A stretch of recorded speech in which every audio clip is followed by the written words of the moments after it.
అసలు ఏం జరిగింది, అసలు ఆ పాప ఏ రోజు కిడ్నాప్ అయింది, అసలు మీరు ఏమనుకుంటున్నారు, ఎన్నో తారీఖున ఈ విషయం జరిగింది? సార్ నా పేరు రాకేష్. ఆ, పాయల్ 8వ తారీఖు మధ్యాహ్నం 3:30 అలా ఇప్పుడు మిస్ అయింది సార్. అయితే మామూలుగా బర్త్డే పార్టీకి వెళ్తున్నాను అని చెప్పి వెళ్ళాను సార్. అప్పటి నుంచి మళ్ళీ కాపాడకుండా రాలేదు సార్. ఇంకా వస్తుందిలే అని వాళ్ళ అమ్మ నాన్న కూడా అంత భయపడలేదు. ఇంకా మరీ రాత్రి అవడం వల్ల కారణం వల్ల మా బాబాయ్ వెళ్ళి కంప్లైంట్ ఇచ్చారు సార్. రాత్రి 2 గంటలకి పోలీస్ స్టేషన్ కంప్లైంట్ ఇస్తే మిస్సింగ్ కేసు పెట్టారు సార్. అప్పటి నుంచి అప్పుడు ఏం రాలేదు సార్. పక్కనే ఒక అబ్బాయి ఉన్నారు సార్, ఆడు కూడా మిస్సింగ్ అయ్యాడని మార్నింగ్ స్టేషన్కి ఇచ్చారు సార్ కంప్లైంట్.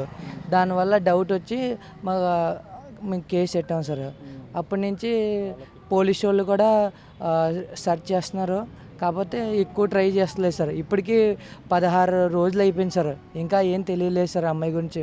అసలు అమ్మాయి 14 సంవత్సరాలు మైనర్ సార్.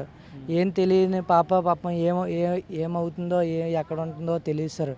ఏదైనా మీరే హెల్ప్ చేయండి సార్. కలెక్టర్ సార్కి ఒకటే రిక్వెస్ట్ సార్, ఏదైనా మాకు ఇక్కడ తెలియదు సార్. రాజస్థాన్ నుంచి వచ్చాం మేము, మాకు ఎవరో తెలియదు సార్. ఇక్కడ ఏం చేస్తుంటారు మీరు? ఇక్కడ ఏం చేస్తున్నారు? రాజస్థాన్ నుంచి ఇక్కడ జిలేబీ సమోసా వేస్తాం సార్. ఒక 18 సంవత్సరాలు అయింది సార్ మేము ఇక్కడ వచ్చి. ఆల్రెడీ కాకపోతే మాకు అంత తెలియదు సార్ పక్కన వాళ్ళు. ఏదైనా మాకు న్యాయం కావాలి సార్. మా అమ్మాయి తిరిగి వచ్చేలాగా చూడండి సార్. కుటుంబ సభ్యులు ఎవరి అనుమానం ఉంది మీకు? ఎవరు దీన్ని కిడ్నాప్ చేశారు అనుకుంటున్నారు? అబ్బాయి పేరు మణికంఠ సార్, 24 సంవత్సరాలు. వాళ్ళ చిన్నరావు గారు వాళ్ళ నాన్న పేరు సార్. అక్కడ బుద్ధాల అని ఉంటారు సార్.